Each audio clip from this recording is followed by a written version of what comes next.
everybody. Jeanne Bassis from PlayReflections, and this is our number 13 in our Playshop series for kids and families.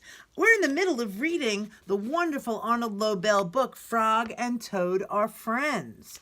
We read the first 3 stories in a previous video, and we're going to read A Swim, and then one more after that. A swim. Toad and Frog went down to the river. "What a day for a swim," said Frog. "Yes," said Toad.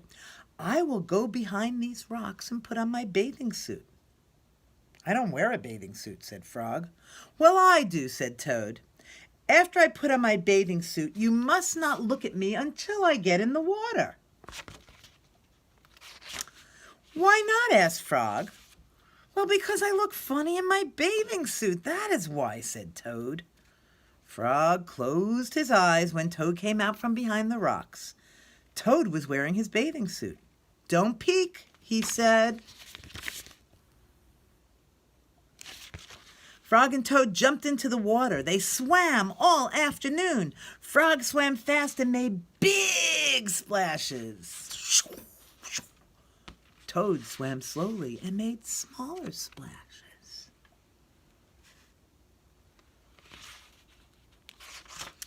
A turtle came along the riverbank.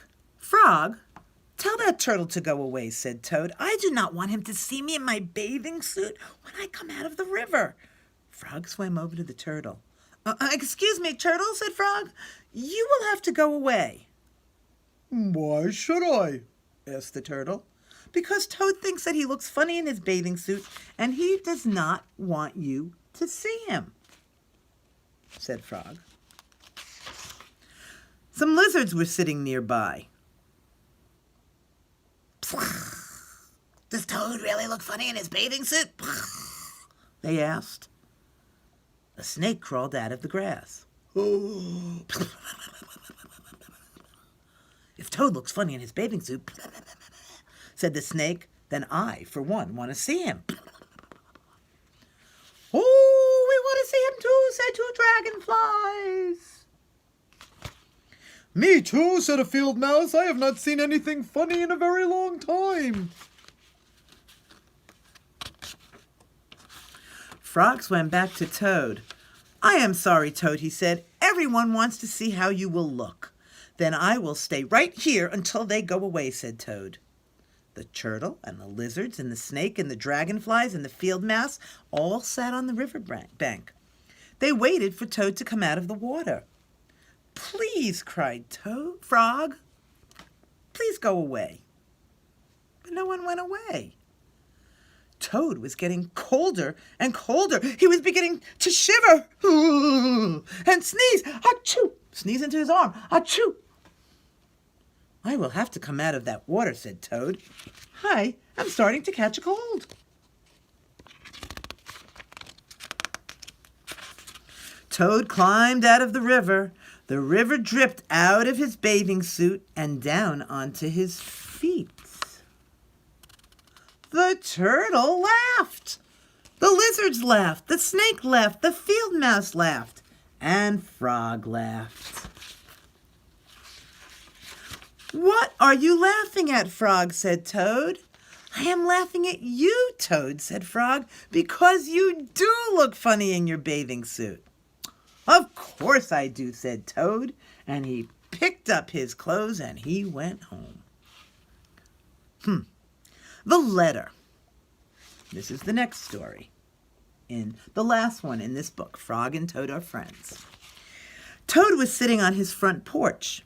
Frog came along and said, "What is the matter, Toad? You are looking sad." "Yes," said Toad. "This is my sad time of day. It is the time when I wait for the mail to come. It always makes me very unhappy." "Why is that?" asked Frog. "Because I never get any mail," said Toad. "Not ever?" asked Frog. "No, never," said Toad. "No one has ever sent me a letter every day my mailbox is empty. That is why waiting for the mail is a sad time for me.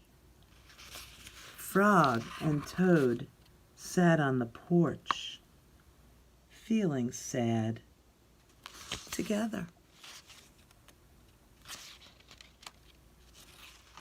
Then Frog said, "I have to go home now, Toad. There is something that I must do." Frog hurried home. He found a pencil and a piece of paper. He wrote on the paper. He put the paper in an envelope, and on the envelope he wrote, "A letter for Toad." Frog ran out of his house. He saw a snail that he knew. "Snail," said Frog, "please take this letter to Toad's house and put it in his mailbox." "Sure," said the snail, "right away." Then Frog ran back to Toad's house. Toad was in bed taking a nap. Toad said, "Frog, I think you should get up and wait for the mail some more." "No," said Toad. "I am tired of waiting for the mail." Frog looked out of the window at Toad's mailbox. The snail was not there yet. Toad said, "Frog, you never know when someone might send you a letter." No, I don't think anyone is going to send me a letter." Frog looked out of the window. Snail was not there yet. "But Toad," said Frog, "someone may send you a letter today." "Don't be silly," said Toad. "No one has ever sent me a letter before, and no one will send me a letter today." Frog looked out the window. The snail was still not there. "Frog, why do you keep looking out of the window?" asked Toad. "Because now I am waiting for the mail," said Frog. "But there will not be any," said Toad. "Oh, yes, there will," said Frog, "because I have sent you a letter." "You have?" said Toad. "What did you write in the letter?" Frog said, "I wrote, 'Dear Toad, I am glad that you are my best friend.'" "Your best friend?" "Frog." "Oh," said Toad, "that makes a very good letter." Then Frog and Toad went out together onto the front porch to wait for the mail. They sat there, feeling happy together.